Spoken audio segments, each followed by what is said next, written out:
Hello, everyone. Welcome back to the Napoleon and MonaLisa podcast. Hi, friends. I'm Napoleon. And I'm MonaLisa. We hope your English study is going well. Today, we'll learn something very small but very powerful in English grammar.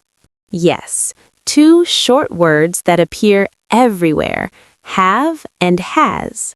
We use them every day when we talk about what we own, what we feel, and what we do. But many students mix them, so today we'll make everything clear and easy. Let's start simple. The word have shows that something belongs to you. I can say, I have a phone. It means the phone is mine. And has means the same thing, but we use it with different people. For example, she has a phone. That's her phone. So both can mean possession, something we own or hold. But they're also used for actions. We can say, I have breakfast, or he has a shower. Those are not things we keep, they are activities we do. Exactly. Have and has are very busy verbs. They talk about food, family, work, experiences, almost everything in daily life. The basic rule is short. I, you, we, they have. He, she, it has. That's the golden rule. Let's say it slowly together. I have, you have, we have, they have, he has, she has, it has. Good job, everyone listening. Repeat it again and again until it feels natural. Let's practice. I will say a little subject and you say the correct verb. Napoleon, are you ready? Ready. I blank a cat. I have a cat. She blank a dog. She has a dog. They blank many books. They have many books. He blank a new car. He has a new car. Perfect. Easy and clear. Now we can use have and has for more situations. Let's talk about family. Sure. You can say, I have two sisters, or he has one brother. That means those people are part of your family. Also about health. I have a cold. She has a headache. We use it for something we feel in the body. And habits. I have coffee in the morning. He has breakfast at 8. So we see it's everywhere. Ownership, feelings, routines. Great. But what if we want to talk about things we do not have? We just make it negative. We say don't have or doesn't have. Example, I don't have a car. We don't have class today. And for he, she, it, we say he doesn't have money. It doesn't have legs. Listen carefully. After doesn't, we never say has. We say have. Yes, remember. Wrong, he doesn't has. Correct, he doesn't have. If you remember that, you already sound more natural. Next, we can ask questions. To ask, we use do or does. For I, you, we, they, we say do. Do you have a pen? Do they have a meeting? For he, she, it, we say does. Does he have a bike? Does she have any pets? And answers are easy too. Yes, I do. No, I don't. Yes, he does. No, he doesn't. Repeat with us once more. Do you have blank? Does he have blank? Easy. Now, let's make a small dialogue so you hear it in real speech. Sounds good. Hi, MonaLisa. Do you have a minute? Yes, I do. Do you have time to go for coffee? I'd love to, but I have a meeting. How about tomorrow? Tomorrow is perfect. Does your friend Anna have free time too? She has class until noon, but after that, yes. There we go. All inside one conversation. You see how useful these two little words are. Without them, it's hard to describe life. Now we'll practice with everyday topics so you can use them everywhere. Let's start with morning routines. Napoleon, what do you have for breakfast? I have coffee and bread with butter.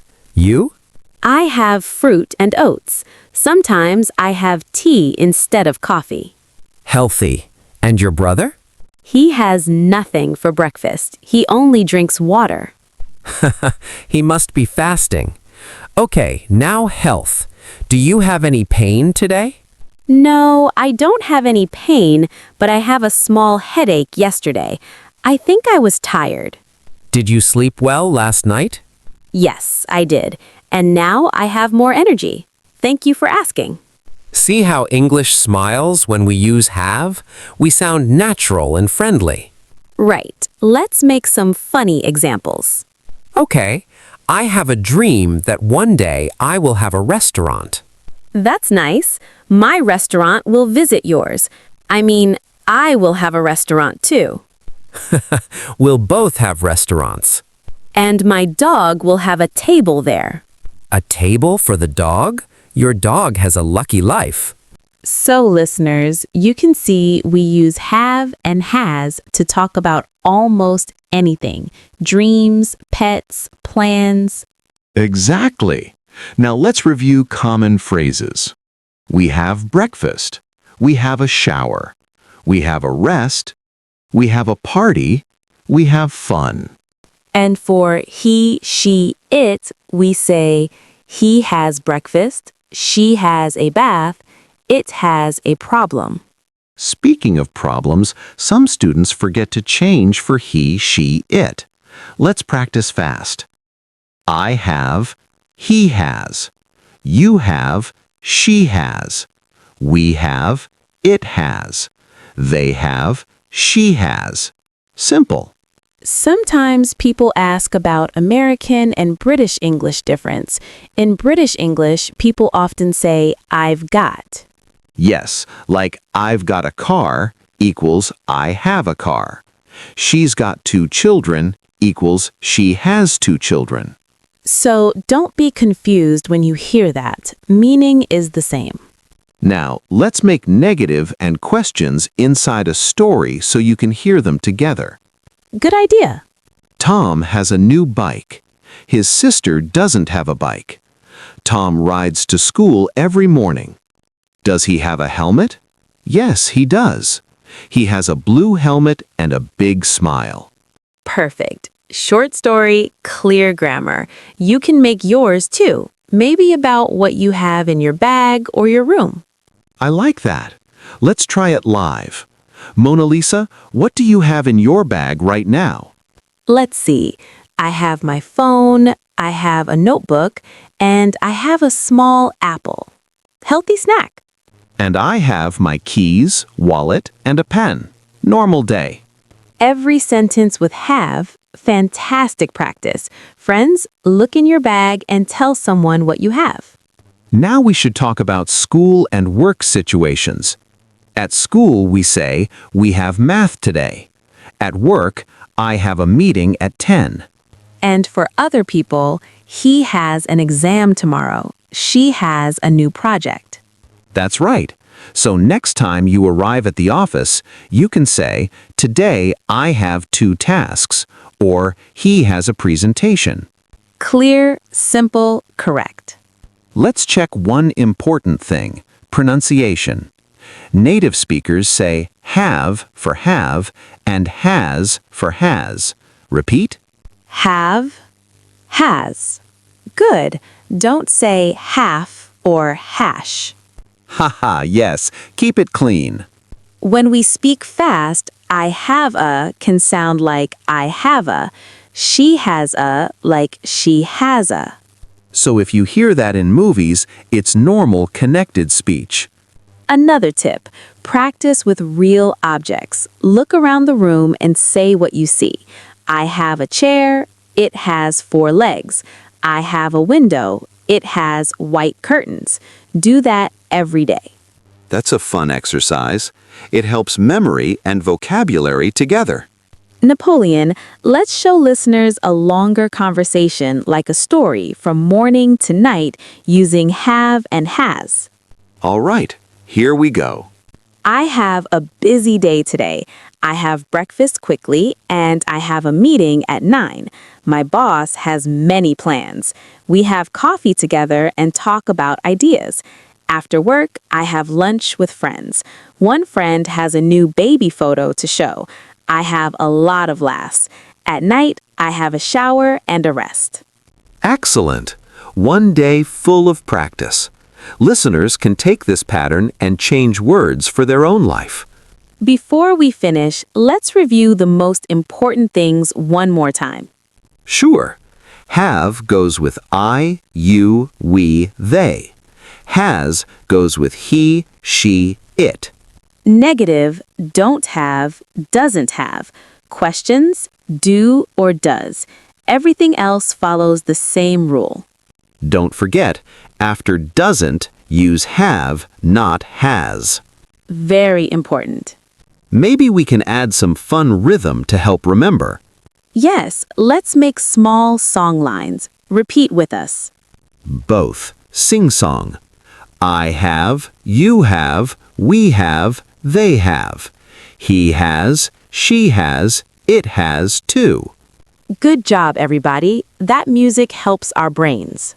And that's how grammar becomes easy and fun. Now you can speak about your things, your friends, and your routine correctly. After listening to this episode, we hope you feel confident to use have and has everywhere you go. Exactly. Before we say goodbye, we want to give you a small home challenge. Take 5 minutes today and write 10 sentences about your life using have and has. For example, I have a cup of coffee every morning. She has online class on Tuesday. Read your sentences aloud. That's your practice for the day. MonaLisa, today we had so much fun with these 2 tiny words. Yes, we really have. See, we're still using them. Friends, thank you for spending your time with us. We hope you had a good time learning. Remember, English is not hard. It just needs practice every day. Keep listening, keep speaking. And always remember, you have the power to learn, and everyone has the ability to improve. Beautiful ending words from teacher MonaLisa. Thank you. Now let's say goodbye to our dear listeners. Okay, everyone. See you in the next episode of the Napoleon and MonaLisa podcast. Till then, practice have and has in your daily talks. You already know how. Bye-bye.